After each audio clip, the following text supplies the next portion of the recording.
האם אפשר לחיות חיים מאושרים ולהצליח במה שאנחנו עושים? התשובה היא כמובן כן, אבל זה מתחיל קודם כל בשינוי הרגלים, שינוי של המיינדסט, להסתכל על סיטואציות בחיים בצורה אחרת ולסגל הרגלים כמו של האנשים הכי מצליחים בעולם, אנשים שאתם הולכים לראות בסרטון הזה.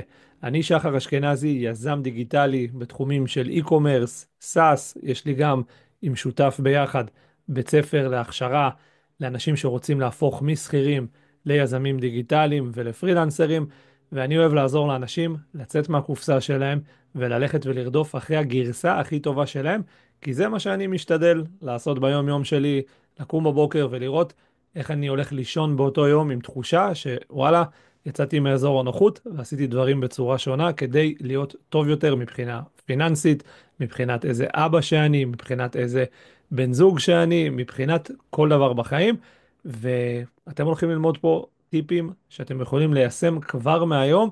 אני באופן אישי הכי התחברתי לטיפ השני של וויל סמית. תגידו לי מה אתם חושבים בתגובות, יוצאים לדרך.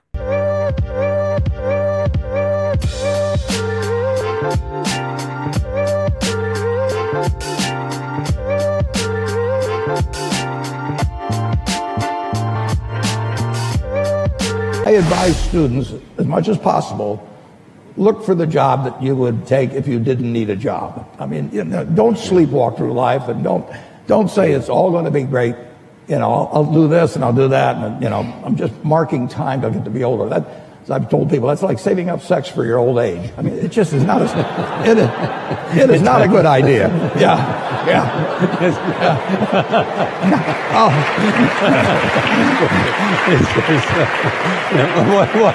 What are you urging them to do? I'll explain it. Just what I'm talking about.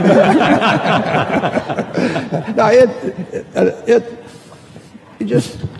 you really want to be doing what you love doing. And you can't necessarily find it on your first job. Right. But don't give up before you find it. If there was one concept that I would suggest to people to take a daily confrontation with, is fear.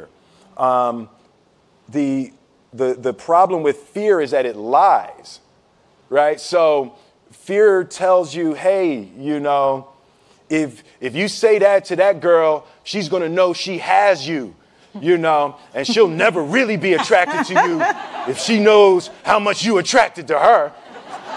Don't say that. No, how we get her is when she walks by, ignore her. Right, it's it's like pop it on your shoulder. Fear tells you dumb shit like that, right?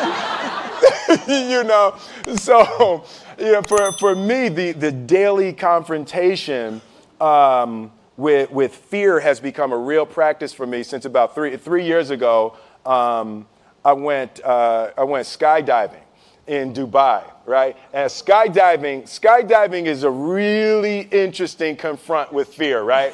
So I gotta stand up. I'm sorry, I gotta stand up. All right. So all your friends, what happens? You go out. I dropped my thing. So what happens is you go out the night before and you take a drink with your friends, and somebody says, "Yeah, we should go skydiving tomorrow." And you go, "Yeah, we'll go skydiving tomorrow." Yeah, and you go, "Yeah," and everybody goes, "Yeah," right? And you go home and you by yourself. You're like, right? You're like, well, I mean, they was drunk too.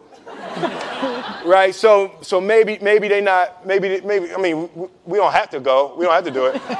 So then that night you're laying in your bed and you just keep and you're terrified. You keep imagining over and over again jumping out of an airplane, and you can't figure out why you would do that, right? And you're laying there and you have the worst night's sleep of your life, but you still have the hope that your friends were drunk, right? So you wake up the next day and you go, down and you say where you were going to meet, and everybody's there. You're like, oh, all right, cool, right? So you get in the van and you don't know that your friends had the same night that you had, because they're pretending like they didn't. They're like, yeah, man, my uncle's a Navy SEAL, and this is going to be great. I've been looking forward to this. And you're like, oh my God. And your stomach is terrible. You can't eat and everything, but you don't want to be the only punk who doesn't jump out of this airplane. So you get there And then you have this safety brief. And you're standing there, and the guys will tell you, well, if the chute doesn't open, what's going to happen is well, why the hell, what could happen? That the chute wouldn't open, right? So you do a thing, and what you do is your first jump, you're attached to a guy who is going, he's going to walk you out. So you go, and you get there, and there's an airplane, and nobody's stopping. Everybody's still going. So you get onto the airplane, and you're sitting there, and it's extra because you're sitting on some dude's lap, some stranger. You're sitting on his lap, and it's like, you trying to make small talk. Yeah, man. So you be jumping with people all the time, huh? Right? So, and then you just want to make sure, you got kids, right? You got people you need to see, right? You just want to make sure he's serious, right? So you get in there. So everything's normal. So you fly and you go up to 14,000 feet, and you notice there's a light. It's red, and it's yellow and green, right? So right now the light's red. So then you start thinking at some point the light's going to go green, but you don't know what's going to happen, right? And you wait, and it goes yellow, and the light goes green, and somebody opens the door, and in that moment you realize you've never been in a freaking airplane with the door open. Right? Terror. Oh, sorry, I'm spitting. I'm sorry. Oh, sorry. No, terror. Right? So you go, and then, if you were smart, you sat in the back so you don't go first, right? And then people start going out of the airplane. And you go, and the guy walks you up to the end of the thing, and you're standing, and your toes are on the edge, and you're looking out down to death. And they say, on 3. And they say, 1, 2, and he pushes you on 2 because people grab on 3, right? Right? And you go,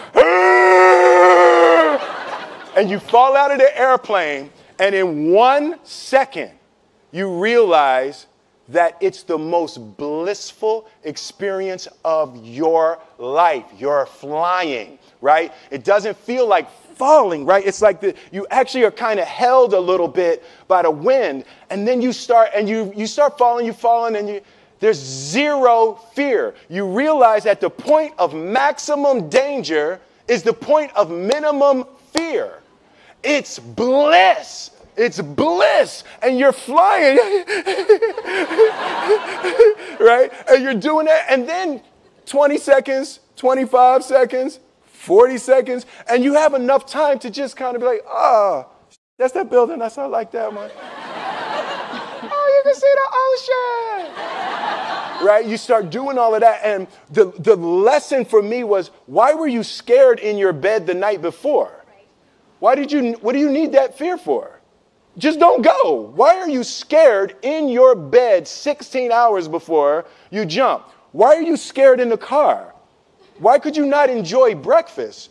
What did you need that? The fear is fear of what? You're nowhere even near the airplane. Everything up to the stepping out, there's actually no reason to be scared. It only just ruins your day.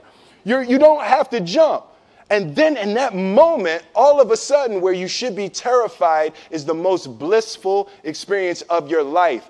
And God placed the best things in life on the other side of terror. On the other side of your maximum fear are all of the best things in life. What if I told you this was the last Monday morning of your life? What if I told you die this week? Would you complain about your crap job or that test you don't want to take? I doubt it. You would go much higher level thinking. Well, that's really what it takes. It takes understanding that if you're not pumped right now, if you're begrudging what you're about to do, if you're not looking forward to it, look, I respect practicality. You gotta go through school because your parents want to. You gotta pay your rent. You got student loans. I get it. But please recognize the world we're living in. We're living in a world where there's so much more opportunity. This internet thing created way more opportunity for all of us. Way more. I mean, look, you might not even be alive. Like, your mom and dad could have had sex like 3 minutes later and you wouldn't even exist, and you're complaining. You could have ended up being a bus, a tree.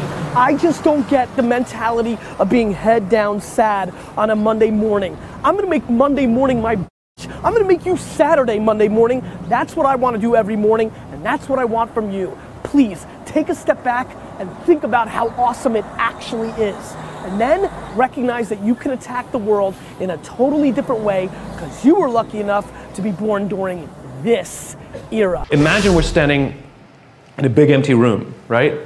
And we're standing in one corner and I give you a simple instruction. I want you to go to that corner in a straight line, right? Off you go, no big deal, right? Without telling you, I slip a chair in front of you. What do? You go around the chair.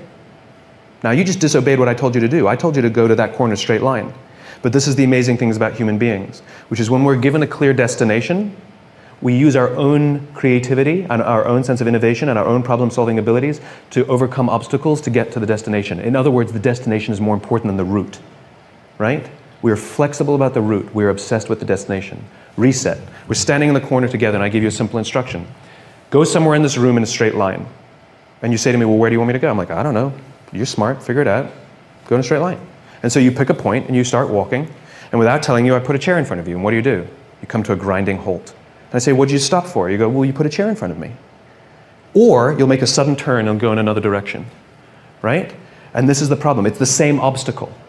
The difference is when you have a clear destination, the obstacles become easy to overcome. When you don't have a clear destination, you keep coming to a grinding halt. And what we do in our companies is we're counting the steps we're taking along the route, but we're never looking at the destination, right? So a company says, made $1 million this year, we were only planning on making 800,000. Like we took 10 steps, we're only planning on taking 8. Where are you going? No clue, right? We count the steps. And so the point is that people want to feel that the effort that they're exerting actually are moving somewhere. And so successful measurement, successful recognition is not just for the steps you take. It's not just for the effort. It's that the effort you exerted moved us closer to where we're trying to get to. And that get to should be some crazy ideal. My ideal is to live in a world in which the vast majority of people wake up every single morning, inspired to go to work and fulfilled by the work that they do. And the couple of measurements that I use are if the book is selling, and by the way, people ask me, how many have you sold? I have no clue. I've never asked the publisher because I don't care. I really don't care how many I've sold. What I care about is the Amazon rankings and that those are going steady or up and not plummeting, because that means other people, right? Because I don't have a publicist, I don't have a marketing strategy on purpose. I didn't hire one of those companies to sell the book for me. And the reason is because I'm not interested in book sales. I'm interested in the spreading of an idea. And so I just use that as a metric to help me understand, am I sort of marching because the more I preach, is it resonating? And so you have a couple of these imperfect measurements that help you understand, are you going along the way? So it's not just great effort, look what you achieved, because that's what we're doing now. Right? Our goal is to increase top-line revenues by $50 million. For what reason? Right? Which is, we have to know the destination, and then we say, amazing. You took us that much closer. And if we go to the right, it's because we were overcoming an obstacle. If we hadn't gone to the right, we would have been stuck forever. Thank you. It's not always straight lines. It's not always straight lines. But it's in one direction. She's pulling the cane out. I'm not sure about that in the future I would dictate, I would be stupid. That's why I should retire early when I'm young. That is why I have a lot of things that I dream I want to do. I want to do philanthropy, I want to be a teacher, I want to go back to school, I want to do the environment. And the world is so wonderful. Why should I be the CEO of Alibaba all the time? I'm coming to this world not to work. I want to come to this world to enjoy my life. I don't want to die in my office, I want to die on the beaches. אז אלה היו 5 טיפים שאתם יכולים להתחיל ליישם כבר היום, אם אתם רוצים להתחיל לצאת למסע שלכם בצורה רצינית ולבנות תוכנית מסודרת. דברו איתי, נצא לדרך, מוזמנים לשתף את הסרטון הזה, נתראה בסרטון הבא.